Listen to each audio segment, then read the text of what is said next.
Hey, Mr. P here with another exciting lecture on energy organelles. In the last lecture, we talked about the endomembrane organelles specifically, which are the nucleus, the rough ER, the smooth ER, Golgi apparatus, vacuole, vesicles, and we finished off with the cell wall. Remember, the nucleus is the DNA-containing membrane-enclosed core of every cell, every eukaryotic cell. Remember, prokaryotic cells do not have a nucleus. The rough ER is our protein producer, and it appears rough because it has the proteins.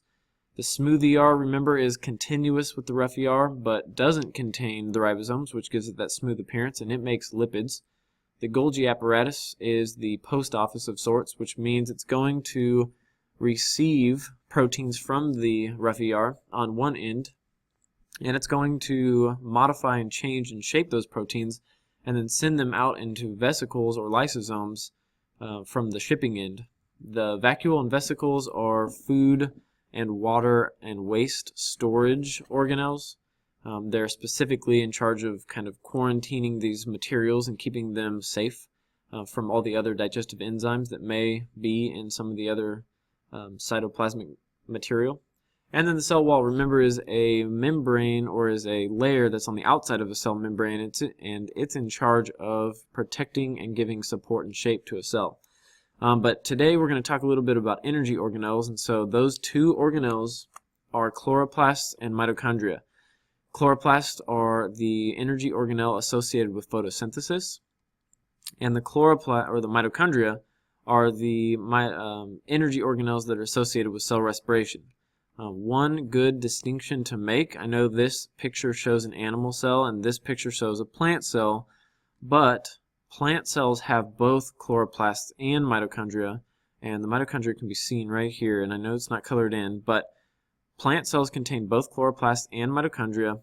The animal cells only contain mitochondria, and the reason is the chloroplasts are associated with photosynthesis, and we know that plant cells do photosynthesis, but once photosynthesis happens and glucose is produced, the plant cell doesn't have the ability to digest glucose on its own, and it has to use these mitochondria in order to break down glucose into potentially ATP. ATP is the energy source for all cells, and so plants need both. Animal cells don't have the ability to photosynthesize, and so they need to eat or consume, but they need the mitochondria in order to break down that glucose that is consumed into the ATP they need to function. So this endosymbiotic theory is a proposed explanation for how these organelles came to be, and specifically we're talking about the energy organelles. So we're talking about the mitochondria and chloroplasts, and it is believed by many people in the science community or the scientific community that these two organelles originated as free-living bacteria, meaning they were once free-living by themselves, could live and reproduce just like all other bacteria, but they are or were brought into a eukaryotic cell through the process of endocytosis, and because they kind of produced energy, the cell, instead of consuming them like the cell was doing with a lot of other food items, it decided to produce some kind of symbiotic relationship, and they have been cohabitating in their particular roles ever since. This isn't something that happened overnight. This is something that happened, and those cells kind of gradually acquired the ability to use and utilize the energy that was produced by these energy organelles. And there's quite a bit of evidence to support this theory, which is why it is no longer a hypothesis. It is in fact a theory, and we're going to go through quite a bit of the evidence that kind of supports this theory.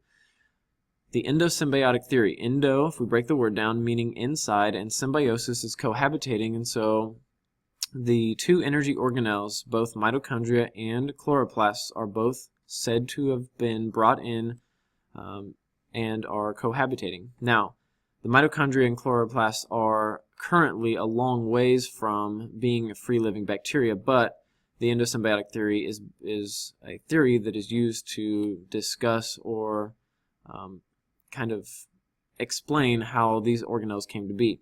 Now, one thing that is probably the most telling piece of evidence for the endosymbiotic theory is that mitochondria contain their own DNA, and this DNA is in the form of a plasmid. Now, the only thing that has a plasmid in the living world are bacteria, and so these plasmids are a circular ring of DNA. It's basically a circular chromosome, and it doesn't make any sense that an organelle that wasn't free living would have this very unique prokaryotic chromosome. But because the mitochondria does have its own DNA, which is the only organelle that does have its own DNA, and the DNA resembles that of a prokaryote, it's very telling just in that one piece of evidence for the endosymbiotic theory. Here's an image that will kind of discuss how this endosymbiotic theory came to be, or how this image will help kind of talk about how the endosymbiotic theory came to be.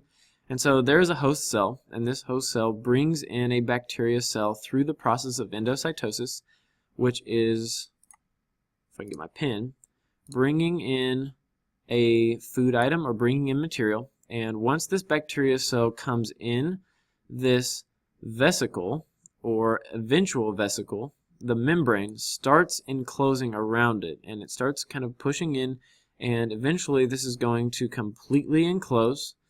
And now we have a vesicle membrane, and we have the original cell membrane of the bacteria. Now, there are two distinct membranes here. One, the inner membrane, is just like the original bacteria membrane, and the outside membrane is just like the cell membrane. So that's another key piece of evidence. Not only do these mitochondria have their own DNA, their own plasmid DNA, but they also have two distinct or two distinctly different membranes. The inner membrane resembles membranes of prokaryotes, and the outer membrane resembles the membrane of eukaryotes. Again, if this endosymbiotic theory isn't correct or isn't a thing, how can you explain two distinctly different membranes within one organelle? It just doesn't make sense.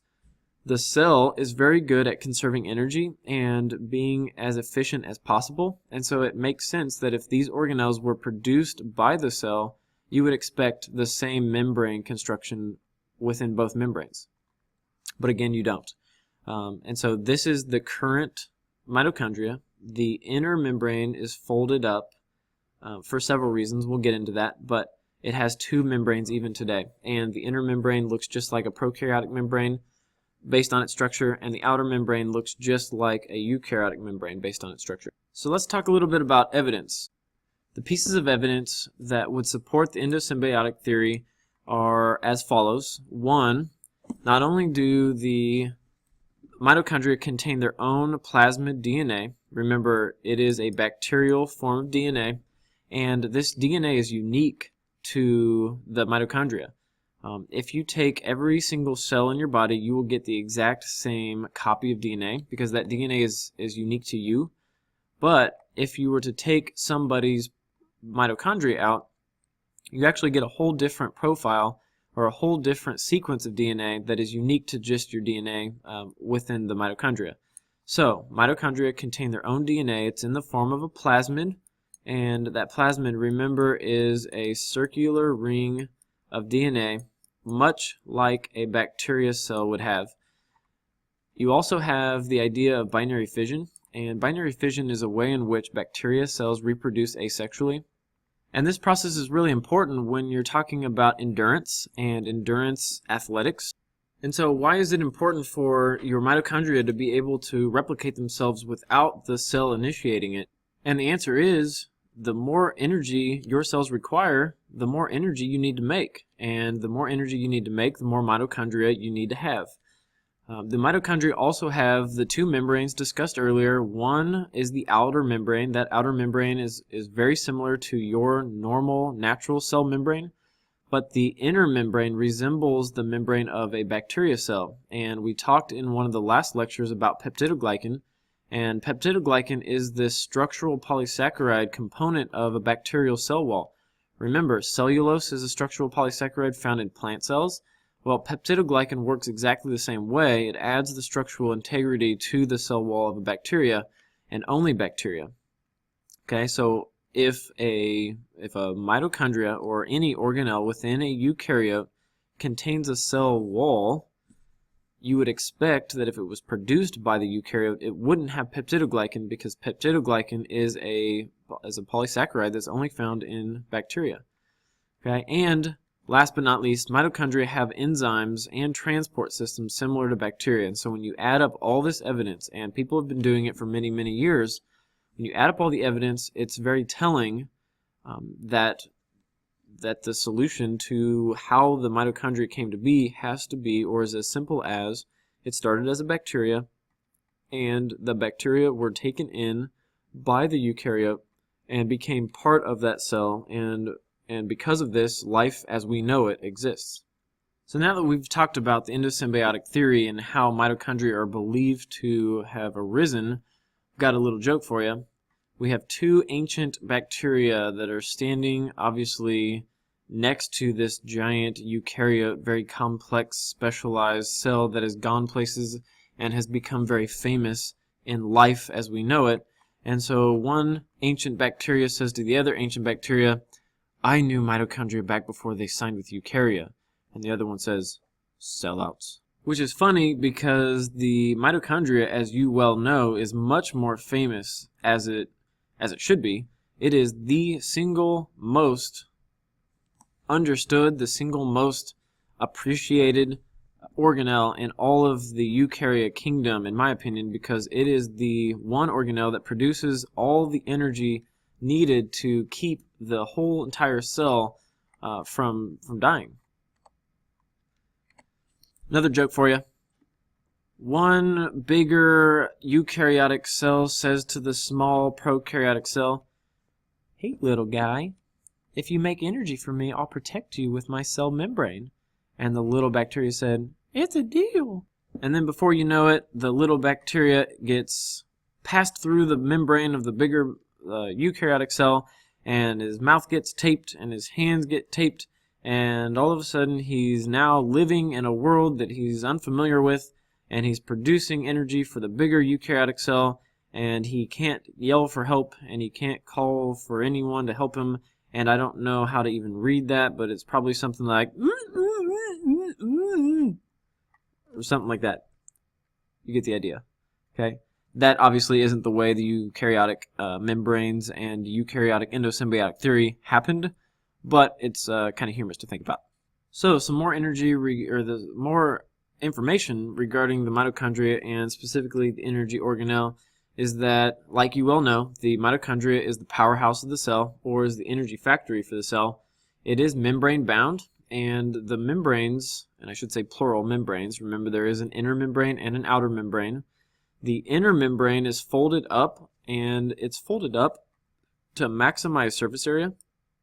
Okay, when you look at a mitochondria inner membrane, it's going to resemble something like this, and we've worked with surface area to volume ratios in class, and so you should know why a membrane would choose to be like that, and that's simply to maximize surface area and minimize volume, because all of the energy production of this organelle is going to happen right on the membrane. And so the more energy you want to make, or the more energy output you want to produce, the more surface area you have to have.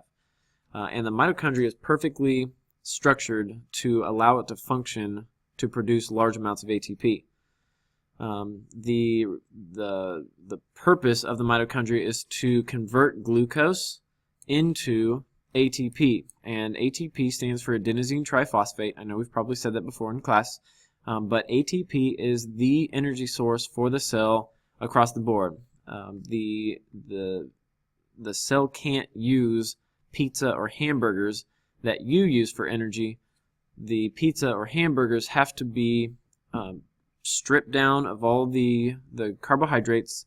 All those complex carbohydrates have to be converted to glucose through the process of enzymes. And once the glucose is basically individual molecules, then the mitochondria comes in and converts these glucose molecules into free ATPs, and those ATPs are the energy source for the cell. The mitochondria also produces carbon dioxide as a waste gas, which is why you breathe out carbon dioxide, and it also produces water as a waste product, and so that's again why you breathe out water vapor. And if you're not believing me that you do in fact breathe out water vapor, all you have to do is breathe onto a cold piece of glass in the wintertime, or just breathe out in the wintertime. That fog or the breath that you see, that is water vapor. It's kind of gross, but you also can try this. You can just breathe into your hands for a while, and you'll see how wet your hands get, and that's not just sweat. Okay, I don't know that the palm of your hands actually sweat. Breathing into your hands would cause them to be wet, and that's purely the water vapor in your breath. All of the carbon dioxide and water comes directly from these mitochondria organelles during the process of cell respiration, while they are splitting these glucose molecules into ATPs. And again, circular ring of DNA, that's called a plasmid, and all mitochondria have it. So here is a detailed description of the mitochondria. You have to know all of these terms. The mitochondria resembles a jelly bean, and the outer membrane, remember, is just like the cell membrane. The inner membrane, which is all folded up to maximize surface area, resembles the prokaryotic membrane, and we call the folds in these inner membranes cristae. Okay, cristae are the folds. Now this is an artist rendition of the mitochondria. It's a little easier to see. This is an actual transmission electron microscope image, or a micrograph. You can see these folds on the membranes, one here and one here. Those folds are considered the cristae. The cristae is a fold in the inner membrane. The outer membrane is the membrane around the inner membrane, and the inner membrane space is the fluid or space between the two membranes. That's why it's intermembrane space. There is a fluid on the inside of the inner membrane, which is called the matrix. And matrix is kind of like the cytoplasm, but we don't call it the cytoplasm because cytoplasm is, by definition, the fluid within the cell membrane and is what bathes all of the organelles in. Now, we don't have suborganelles within this organelle, but we do have a fluid that this membrane is filled with, and that fluid is called the matrix. So, we don't want to leave out chloroplasts. Let's talk a little bit about chloroplasts. Chloroplasts, remember, are only found in plant cells, and plant cells have mitochondria as well.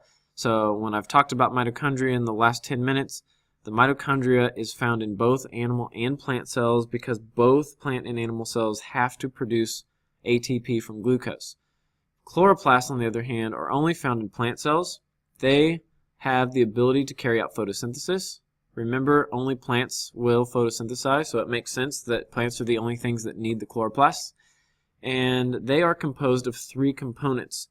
These three components are thylakoids, grana, and stroma. And I've got a picture to show you, but I want you to kind of make an analogy real fast. Thylakoids are these discs, and these discs can be thought of as pancakes.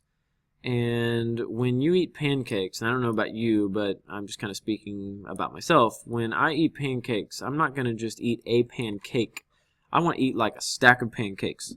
And so when we think about the chloroplast, I want you to think about all these structures within the chloroplast that are or resemble stacks of pancakes.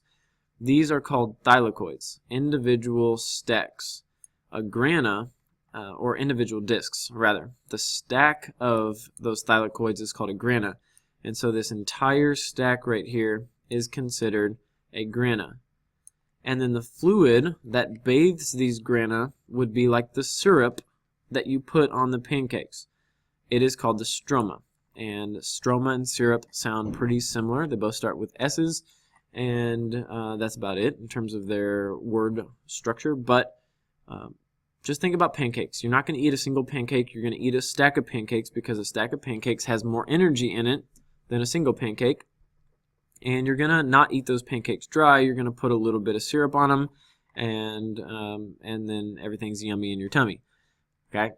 The thylakoid, grana, stroma are terms you absolutely need to know.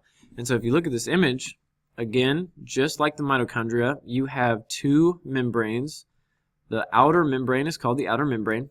The inner membrane is called the inner membrane. The single disc is a thylakoid.